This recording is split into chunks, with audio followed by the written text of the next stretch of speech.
¿Cómo están mis amigos? Les saluda Leslie Yaca Ramírez en la dirección de la portal web Entérate con Leslie. Y vamos a estar conectados vía Zoom con el doctor Fabián Salvioli. Él es argentino y relator de las Naciones Unidas para la Justicia, la Verdad, la Reparación y las Garantías de No Repetición de los Hechos. Vamos a tener en breve una entrevista con el doctor Fabián Salvioli, que nos ha concedido en unos minutos de su tiempo para reflexionar acerca del 74 aniversario de la Declaración Universal de los Derechos Humanos. En breve, con el doctor Fabián Salvioli. Bien, amigos, regresamos con el bloque internacional y estamos conectados vía Zoom con el doctor Fabián Salvioli. Muy buenos días por aquí, buenas tardes seguramente por Costa Rica, o qué hora es en Costa Rica. Fabián, muchísimas gracias por estar con nosotros en el programa Entérate con Leslie. Un gran gusto, ¿no? En Costa Rica es un poquito más temprano que en Perú, así que es la mañana. Te hemos levantado muy temprano, Fabián. Muchísimas gracias por la deferencia que tienes con el Perú y sobre todo con nuestro programa. Fabián, hoy es un día muy especial también para el mundo y para ti, porque eres un experto y muy reconocido en el tema de derechos humanos y celebramos hoy un aniversario más de la Declaración Universal. Escuchaba las palabras del alto comisionado de las Naciones Unidas que decía que la humanidad tiene una triple crisis: la crisis del racismo, la crisis del odio y la crisis de la desigualdad. ¿Qué opinión o qué reflexión te merece este día, ¿no? Del aniversario de la Declaración Universal, para ir aterrizando en algunas preguntas más puntuales? Bueno, muchas gracias por la pregunta. Yo creo que el lenguaje de los derechos humanos sigue siendo la ideología política más importante y más vigente, necesariamente vigente cuando observamos esos fenómenos y algunos otros que hay en todo el mundo. Recuperar ese lenguaje para la acción pública cotidiana, en la política pública que debe estar al servicio de las personas, recuperar eso en la propia agenda de las organizaciones internacionales, que no deben subvertir sus fines y deben trabajar en esa dirección para cooperar con los estados en el cumplimiento de esos fines. Y en la agenda personal, en lo que tiene que ver con nuestras relaciones interpersonales, digamos, es lo que nos va a permitir tener un mundo realmente más armónico, más en paz, más integrado, más accesible, más empático para quienes transitamos por él y para quienes vienen detrás. Perdón. Fabián, en la última Asamblea General de las Naciones Unidas, los estados definieron, muchos de ellos, una postura, ¿no?, respecto de cara al conflicto de Rusia con Ucrania, de cara al problema alimenticio que viene sufriendo la humanidad, ¿no?, entre otras, a las situaciones de violencia generalizada en determinados países que riñen con el sistema de protección y garantía de los derechos humanos.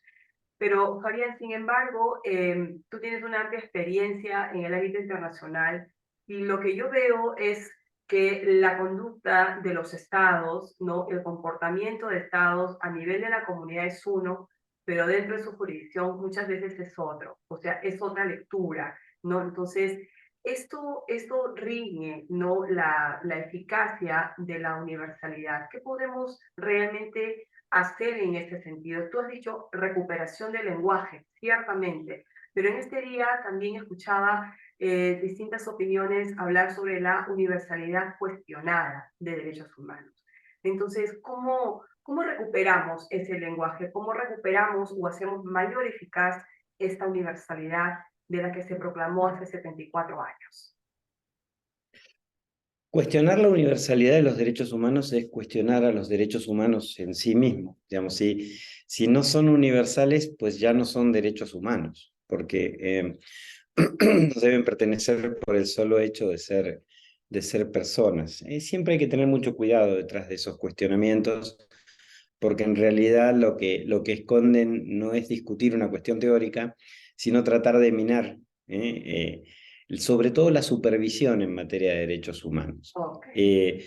Los estados tienen esa reacción que vos has señalado, Pero los estados responden a sus propios intereses, a los intereses de los gobiernos que en ese momento están en los estados, y no suelen medir con la misma vara comportamientos que sean similares o idénticos. Por eso es importante la existencia de órganos que sean independientes, internacionales, que puedan monitorear efectivamente la conducta de los estados y señalar sin discriminación a unos y a otros las cuestiones que preocupen, que llamen la atención y que vayan en contra de los derechos que los estados se comprometieron soberanamente a respetar y garantizar a todas las personas sin discriminación. Y entonces, desde ese punto de vista, el sistema internacional debe ser internacional realmente y no interestatal, ¿no? Ese es un punto muy importante a desarrollar, porque realmente hemos visto hace poco en Perú una situación pues que esto duró un golpe de Estado por 2 horas. Me imagino que en tu calidad de experto has seguido las noticias de nuestro país y me imagino que habrá ocasionado en ti una gran preocupación como en muchos otros países y en la comunidad internacional también ha tenido una respuesta. ¿Podrías dar algunos alcances de lo que has estado monitoreando a través de las noticias en tu calidad de experto de lo que ha sucedido en el Perú?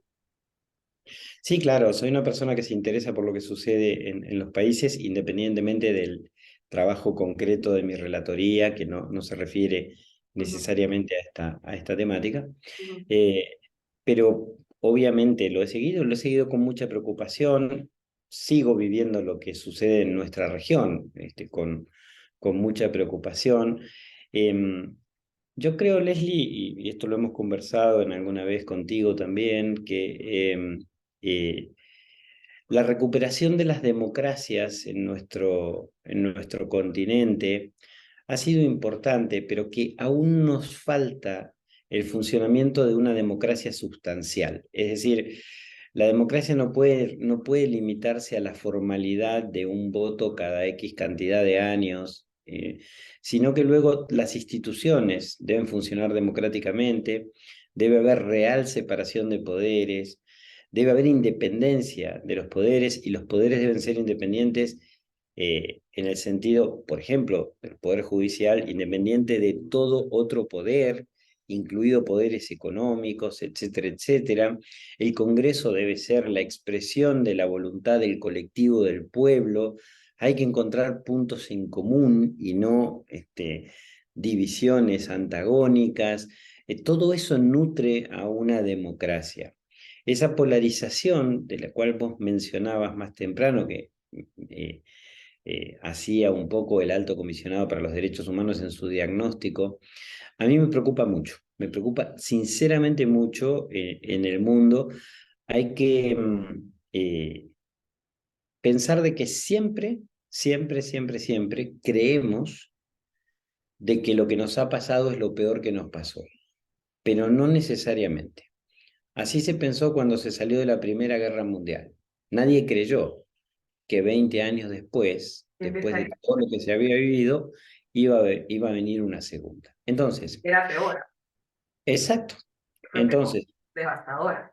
Ujú. por supuesto. Entonces, el nunca más, la construcción de una sociedad internacional, de una familia humana, como dice la Declaración Universal de Derechos Humanos, ya que estamos celebrando hoy ese aniversario, no puede ser un eslogan, debe ser la actitud cotidiana de cada quien y de cada quien de acuerdo a sus responsabilidades. Los medios de comunicación también tienen una gran responsabilidad en no fomentar las divisiones, en no incentivar los discursos discriminatorios, los discursos de odio, etcétera, etcétera. Y por supuesto, quienes cumplen o cumplimos, digamos, funciones públicas a nivel nacional o internacional, en mi caso internacional, tenemos una responsabilidad superior. No tenemos que apartarnos de esa agenda que es finalmente la agenda que está al servicio público de las personas.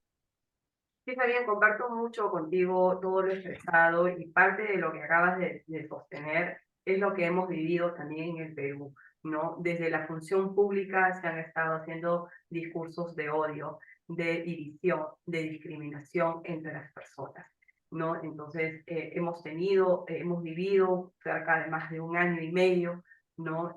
Una situación muy parecida a la descrita y bueno, el Perú estuvo por 2 horas y algo más eh, en completa incertidumbre por el mensaje del golpe de Estado que daba el entonces señor Castillo. Gracias a Dios se ha recuperado de manera formal, o sea, la formalidad ha vuelto al sistema democrático, sí, pero concuerdo totalmente contigo de que eso no debe quedar ahí. Nos falta mucho trabajar la democracia sustancial, lo que acabas de decir, la participación y el escrutinio, también hacer que la ciudadanía se acerque más a los asuntos de Estado. No sé si en Argentina, no sé si en otro país de la región pasa esto, pero en el Perú te comento que hemos vivido largo tiempo un tema de apatía, de inercia.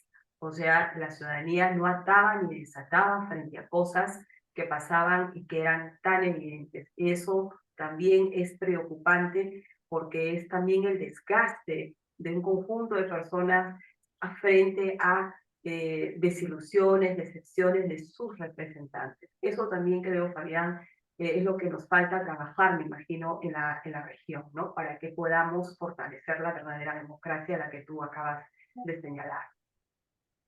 Sí, hay que volver al ejercicio de la política con mayúscula, ¿no? Digamos, la política al servicio de la cosa pública. Uh -huh, El problema es que el distanciamiento de la sociedad en relación uh -huh. a la política es también un hecho político. Exactamente. Y, eh, y suele dejar entonces el ejercicio del poder eh, en manos de eh, personas que no necesariamente trabajan de forma democrática. Uh -huh. Y lo digo eh, para dar un ejemplo claro de la región, el fenómeno de Bolsonaro en Brasil, ¿no? Digamos, es un desgaste político incentivado de distintas maneras por grupos económicos, etcétera, etcétera, que era una separación de la sociedad en relación a la clase política y el emergente de una persona brutalmente autoritaria, antidemocrática, que intenta echar por tierra a las instituciones y con un discurso de extrema derecha, digamos, lleva al Brasil a una situación de anarquía institucional muy, muy fuerte, de la cual no necesariamente se va a salir tan fácil, independientemente de que ahora va a haber un nuevo gobierno. Eso nos pasó en Entonces, Perú. Eso nos... construir democracia lleva mucho tiempo, destruirla lleva muy poco. Hay que tener realmente cuidado, y hay veces que quienes se presentan como salvadores de las instituciones son peores que aquellos a quienes atacan. Por eso la ciudadanía tiene que ser, yo comparto, tiene que ser muy activa, es importante el surgimiento de líderes y de lideresas con verdadera vocación democrática, con verdadera transparencia. El fenómeno de la corrupción es otro fenómeno que debe ser enfocado debidamente, y bueno, y que se pueda cumplir con la agenda de derechos humanos en buena medida, porque la democracia sin derechos humanos no es democracia y los derechos humanos no se pueden disfrutar más que dentro de un sistema democrático. Muchísimas gracias, Fabián Sandioli, por concedernos esta entrevista en un día tan especial y sé que estás rumbo de viaje, pero gracias por haber sido un alto a tu tiempo y por tener esa deferencia en este día que conmemoramos 74 años de la Declaración Universal. Será hasta una nueva oportunidad y muchísimas gracias. Ha sido un gran placer. Hasta pronto.